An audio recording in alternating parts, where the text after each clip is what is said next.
Let me start by asking you your assessment of the situation in Afghanistan right now with U.S. troops almost completely out after 20 years.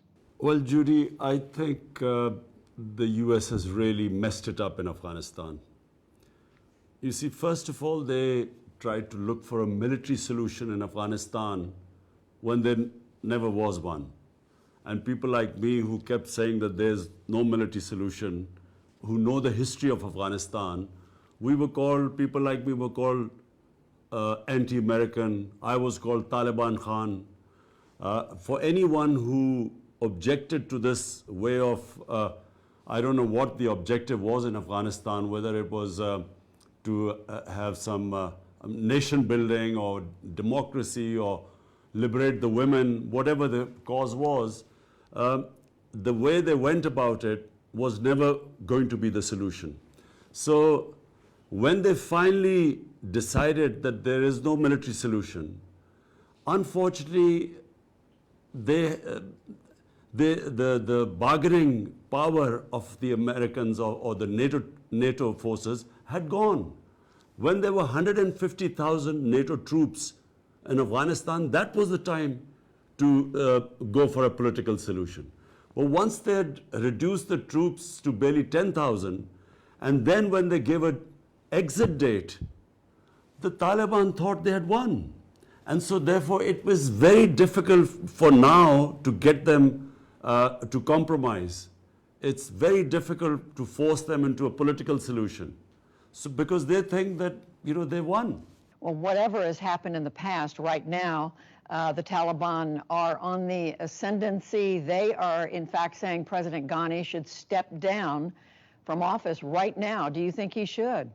My view was that when President Ghani went for the presidential election, already the talks with Taliban had started. And Pakistan, I have to say, played a huge part in pressurizing the Taliban to talk to the Americans. So the Taliban were already talking to the Americans. And so I felt that President Ghani should not have gone for his election then. He should have waited.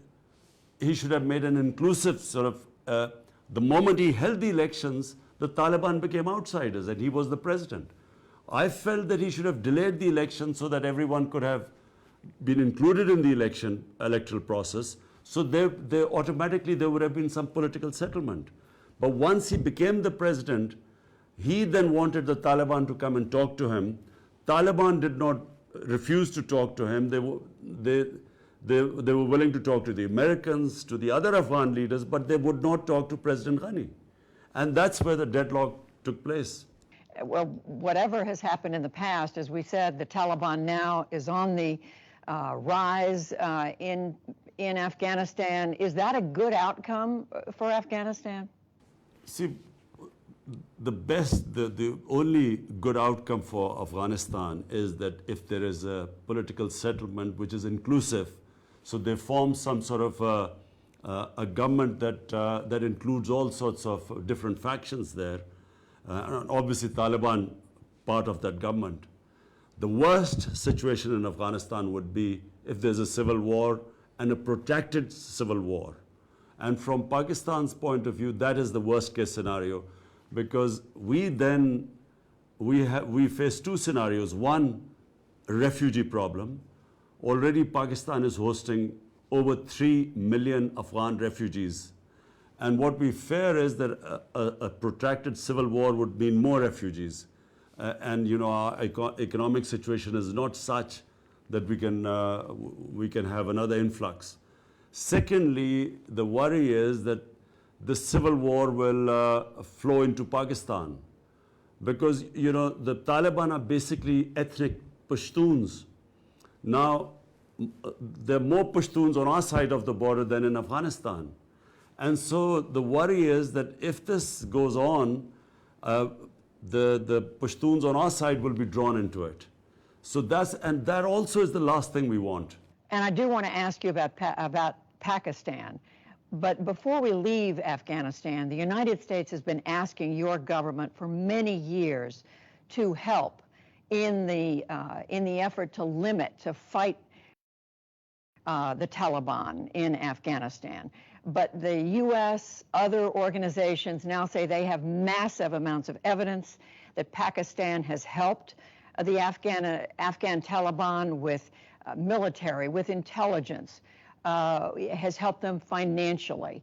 How do you explain that this is a terrorist group operating in Afghanistan? How do you explain the support your government has given repeatedly over the years to the Afghan Taliban? Judy, I find this extremely unfair. And so you should know a little bit of the history. Come 9/11, Pakistan had nothing to do with what happened, the terrorist act in New York.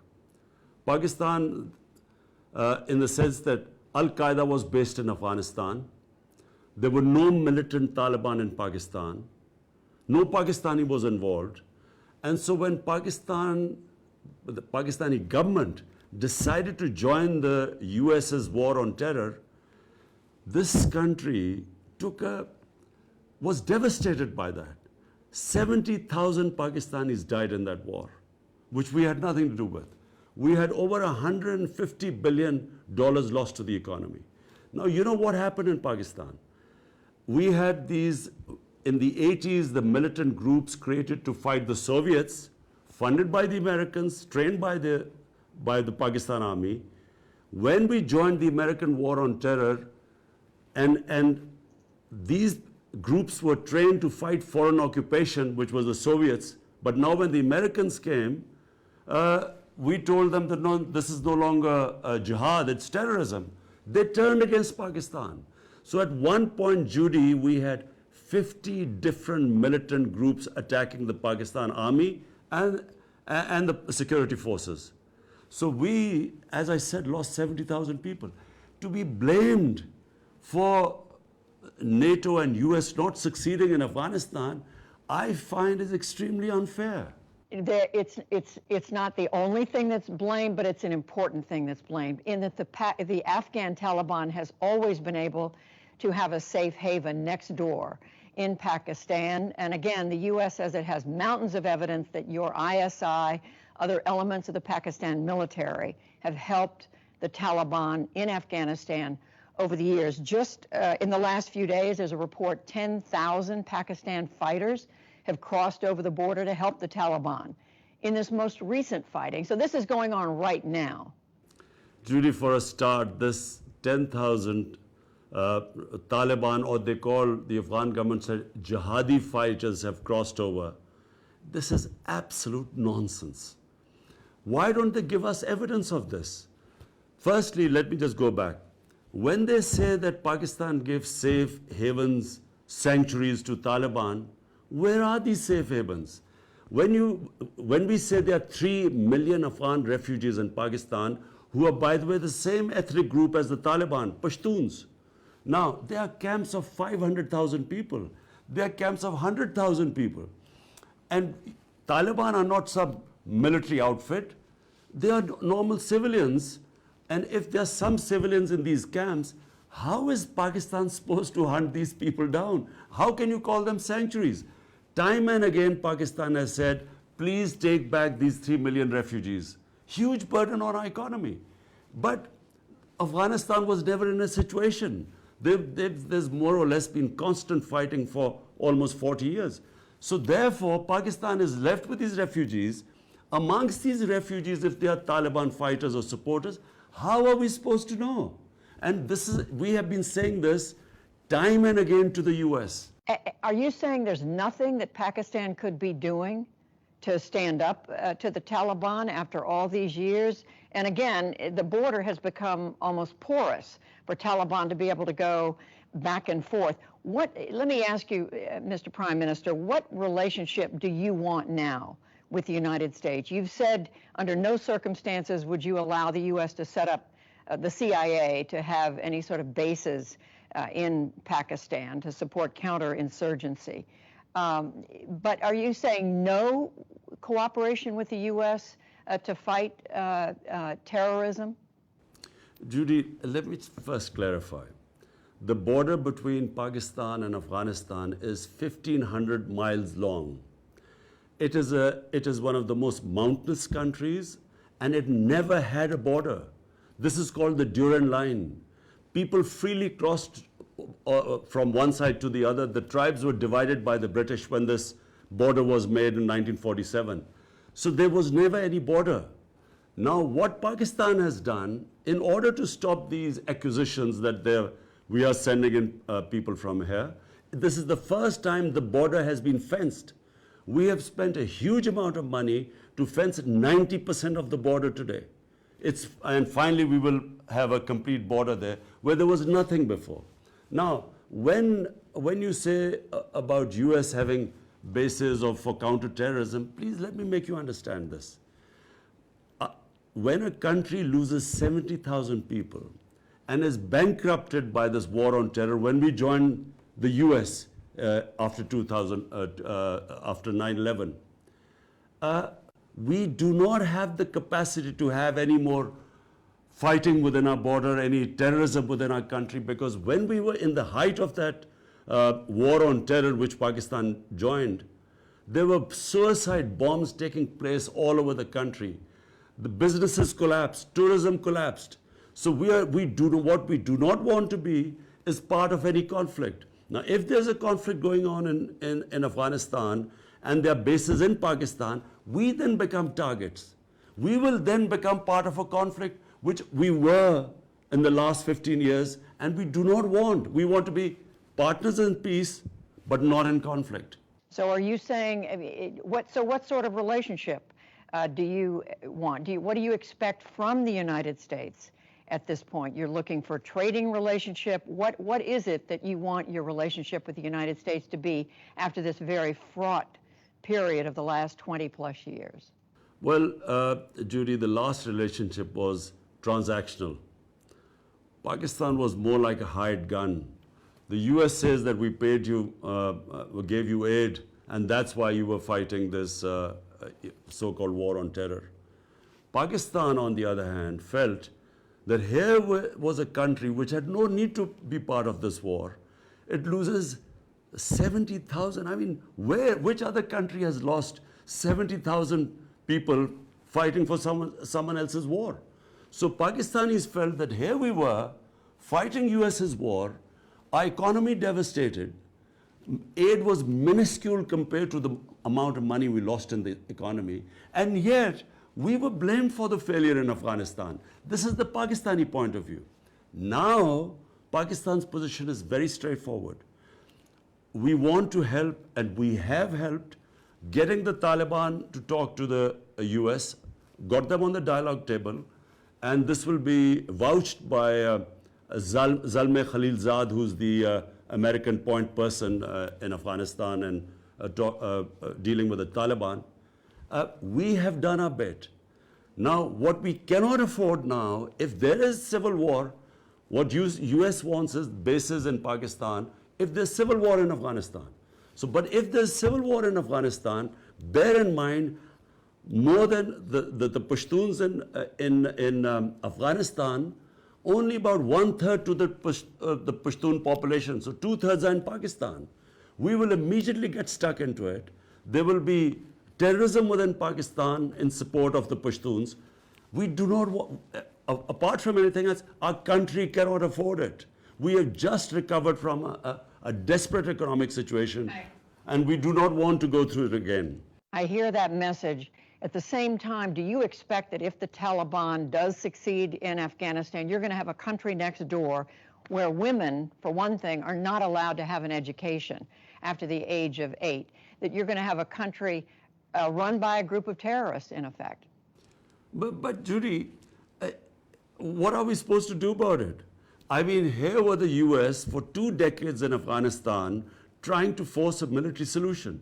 The reason why we are in this position now is because the military solution failed. Now, what choices have we got? The best choice is that somehow we have a political settlement of Afghanistan where it is, as I repeat, an inclusive government. So Taliban sit down with the other side and they form an inclusive government. This is the best outcome. There is no other outcome because the military solution has failed. Then why isn't Pakistan why can't Pakistan use more of your influence to get the Taliban to sit down and to agree to some sort of solution? Because right now, as you just said, that looks very, very difficult. But Judy, look, short of taking military action, and by the way, military action, how do you take military action against Taliban in Pakistan? Because apart from their leaders, a few families living here, all we have are refugee camps. And what are we supposed to do there to flush out a camp of 500,000, how many hundreds of maybe Taliban fighters are there? How do we know that? So Pakistan's response is that if you want us to help you, then take back the refugees, then hold Pakistan accountable. In this current situation, all we can do is, whatever influence we have, push the Taliban for a political settlement, and I can tell you, no country has tried harder than us. Short of military action, we have done everything. But I repeat, when they think that the US is exiting and they are going to win, how much leverage have we got left? And in any case, half of Afghanistan is in Taliban hands. Why do they need sanctuaries in Pakistan? Are you prepared to accept Taliban victory next door? You're saying, in essence, there's nothing more Pakistan can do. Absolutely. There is nothing more we can do except push them as much as we can for a political settlement. That's all. But what happens in Afghanistan, we can only pray that the people of Afghanistan decide what government they want. And so we hope that that's what will happen in the end. They'll form some sort of an inclusive government. But that's for people of Afghanistan. As far as Pakistan is concerned, we have done what we can. And if people want us, when they say there's some Taliban crossing over the border, well, we have 3 million refugees here. So if the refugees go across the border, then hold us accountable. Then we will guarantee that there's no one will go across. But every day there are about 25,000 people who cross the border and come back because of the refugee situation here. Just final question, Mr. Prime Minister. If the Afghan Taliban is successful, that gives more strength even to the Pakistan Taliban. And its leader, Nur Wali Masood, said in the last couple of days, quote, he's firmly hoping to take control of the Pakistani tribal border regions and make them independent. Well, you see, this is the worry, because when Pakistan was facing militancy and terrorism, from 2005 onwards to almost 2015, 10 years, what came into existence was the Pakistan Taliban. And this guy you are mentioning is a Pakistani Taliban. They were the Afghan Talibans, they were the Pakistani. And one of the groups that was attacking the Pakistani security forces was this Tehreek-e-Taliban. This is exactly what I said. My worry is that if there's a protracted civil war in Afghanistan, we will have this overflowing into our country. And yes, it worries us. Last thing, I do want to ask you, take just a moment to ask you about a comment you made about the role of women in your country. You said in an interview last month that women themselves bear a large part of the responsibility for the concerning rise in the number of rape cases in Pakistan. I want to ask you if you truly believe that. I mean, you're someone, you've lived in the West, you've traveled widely around the world. Do you believe women bear a large part of the responsibility for this? Look, Judy, anyone who commits rape, solely and solely that person is responsible. So let's be clear about that. No matter how much ever a woman is provocative or whatever she wears, the person who commits rape, he is fully responsible. Never is the victim responsible. My comments were completely taken out of context. They were simply talking about Pakistan society, where we are having a sharp rise in sex crimes. And sex crime does not include just women. More than rape, child abuse, which is going through the roof. So my comments were in that context, and it was, I use the word parda. In Islam, parda does not mean just clothes. And parda is not restricted to women only. Parda is for men as well. It means bringing the temptation down in a society. This is what I was talking about, and it was taken out of deliberately. And I have to say, because I know all the interviews I've given, never would I say such a stupid thing where a person who's raped is responsible for somehow. It's always the rapist that is responsible. Do you believe that the importance in your country of Islam complicates your ability to do something, to take a stronger stand against violence against women? Absolutely not. Islam gives dignity, respect to women. In fact, let me say, having traveled all over the world, I find that in Muslim countries, in Pakistan, even in other Muslim countries I've seen, women have far more treated with respect and given more dignity. You have odd cases everywhere in the world, but you look at the situation in Pakistan even now, I mean, look at the rape cases here compared to Western countries, they are minuscule compared to them. Yes, we have our issues, we have certain cultural problems, every nation has that. But that comes with cultural evolution, with education. But as far as a woman's dignity goes, respect, I can say after going all over the world, this society gives more respect and dignity to women. Prime Minister Imran Khan, thank you very much. We appreciate it. Thank you. वज़ीर-ए-आज़म इमरान खान अमरीकी नशरियाती इदारे PBS को interview दे रहे थे, जिसमें उनका कहना था कि इस वक्त अमरीका अफगानिस्तान में बुरी तरह फंस चुका है। पाकिस्तान ने तालिबान के साथ मुज़ाकरात में अहम किरदार अदा किया। अमरीका अफगान मसले में नाकाम हो चुका है। अफगानिस्तान में ऐसी हुकूमत बनाई जानी चाहिए थी जिसमें सब फरीकैन को शामिल किया जाता। उन्होंने कहा कि अफगान मसले का वाहिद हल सियासी तस्वीर में है। अमरीका अफगान मसले का फौजी हल निकालने में नाकाम रहा है।